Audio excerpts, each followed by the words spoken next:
to Music Box Supper Club. The fans here are getting treated to first-class debate with Skip and Stephen A. Good stuff. Before we went to commercial break. Now, as we try to wrap up the show, we're talking about LeBron James. After the loss last night, LeBron James talked about the challenges that will accompany the Cavs as well as himself when they return to Oracle Arena. Listen to what he had to say. The biggest challenge of my career was being down 3-2 going into Boston. That's probably the biggest challenge of my career. Game 5 in Golden State is not that big when it comes to going into Boston and you lose multiple times in that arena. And the franchise that I was with at the time had never won a playoff game in Boston. No, that's pretty challenging. All right, so returning to Oracle, not as challenging as playing in Boston, so says LeBron. Do you agree with him, Stephen A? He's absolutely right. He's absolutely right.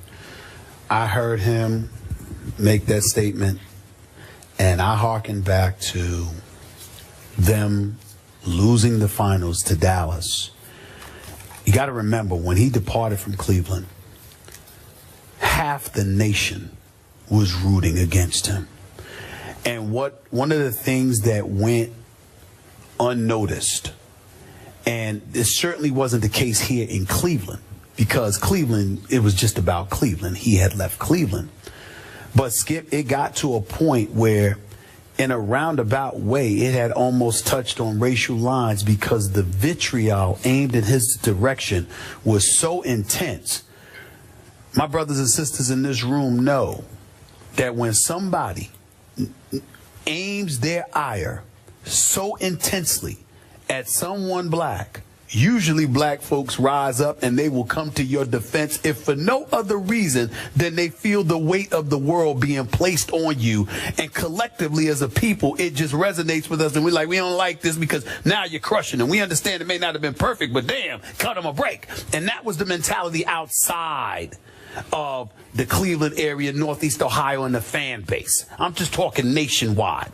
And so when they lose the finals to the Dallas Mavericks, after that first year, you know, you got the stars. They came together. They were supposed to win. And you saw Chris Bosh collapsing, crying, and all of this other stuff. And you had people laughing at LeBron.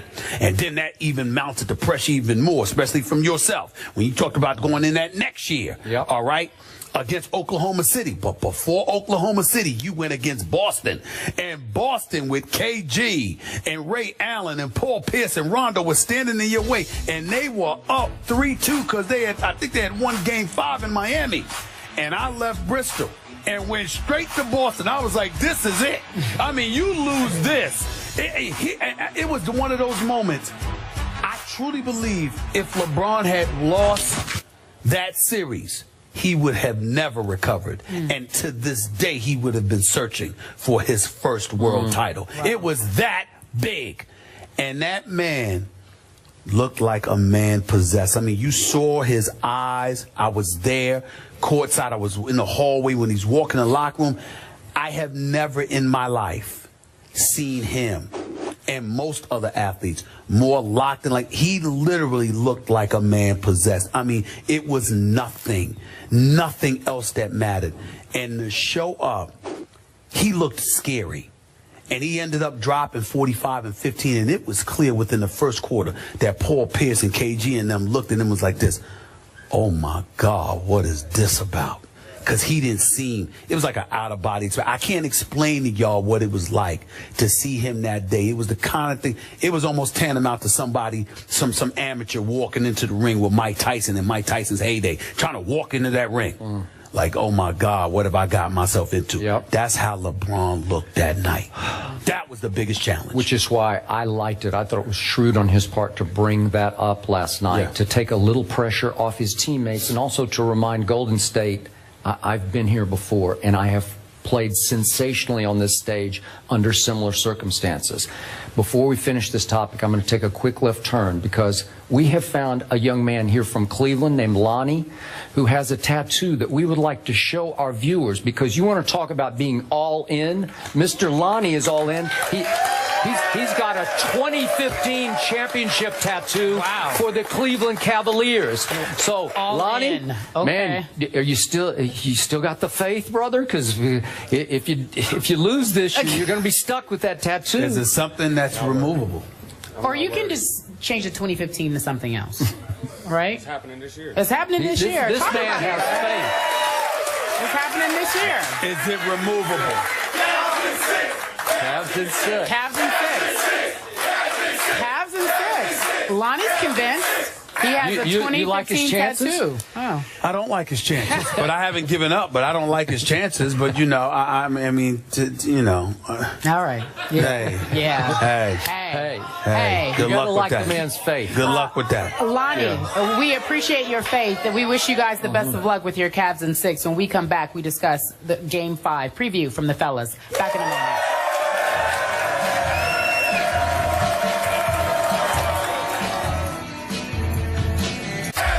So much so, someone decided to tattoo their ankle. 2015 NBA champion Cleveland Cavaliers. Game 5 on Sunday. We asked you at home on the Twitter to weigh in on who you thought would win Game 5. The results are in. You at home thought that it would be the Warriors, 53%, Cavs, 47%. I will ask the gentlemen their final thoughts. Game 5. Skip Bayless, you first. I still feel good about my pre-series pick of Golden State in 7. So I've got Golden State winning Game 5. I've got your Cavs winning Game 6, and we're going to have an all-time great Game 7 back at Golden State. I hope I'm wrong, but I got Golden State winning Game 5 as well. I just think it's one of those situations where Cleveland's going to be stuck in the quandary of deciding whether they want to push the envelope or preserve themselves for Game 6. And I think if Cleveland's going to win this series, it's probably going to be in Game 7 as opposed to Game 6. So I'm going with Golden State in Game 5. All right, ladies and gentlemen, we are done, but we'll be back here Tuesday. Will you guys be here? Will. Thank you. You will? Thank you. Hopefully you will be too if you're in the Cleveland area. Or if not, drive up, come see us. Otherwise, Monday, we're in the Bay. We're looking forward to handling our town business. Join us on ESPN 2, 10 a.m., Monday through Friday. Have a good one, everyone. She is Alejandra Bonet from Cincinnati. About 4 hours away. Yes. You have a question. Who would you like to give your question to? Skip or Stephen A? Okay, Skip then. Your hair's looking good too, Stephen A. Oh. Yeah. Oh, all right. Oh, well, then you get the question. Oh, Okay. all right. Hey, All right, listen, so, miracles do happen. I need a haircut back. My man Marlon, I'm coming to see you. Okay. Hey, Chris. Okay, do you think that the Cincinnati Bengals will make it past the first round? Or Stephen A, hold on. Stephen A, she didn't finish her question. Stephen A. I just laughed. She didn't finish her question. That's all I did. Please continue. What is your question? or do you think they'll freeze up again in the playoffs? Freeze up. I like that. They're the Cincinnati Bengals. Of course they will. Okay. Freeze up. I am a person, I've been on the record, particularly as it pertains to the plight of some of these African-American coaches. You have. I am on the record, however, saying that Marvin Lewis should have been gone a long time ago. Marvin Lewis, I mean no disrespect. I'm sure he knows the game of football. I'm sure he's had to deal with a lot.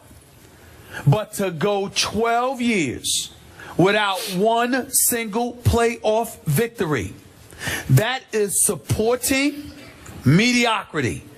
And the only franchise I've ever seen do that are the Dallas Cowboys. So I really don't understand why the Cincinnati Bengals continue to keep this man and don't try something new. I don't anticipate that the Cincinnati Bengals are going to make any noise in the postseason because they always find a way to lose once they get there. This year will be no different, and that will be that. Of course they'll freeze up. Of course they'll freeze up. First of all, you use this question to take a gratuitous shot at my Dallas Cowboys, and I do not appreciate it because they should have won 2 playoff games. Because that was a catch. It was a catch. It was a catch. Thank you.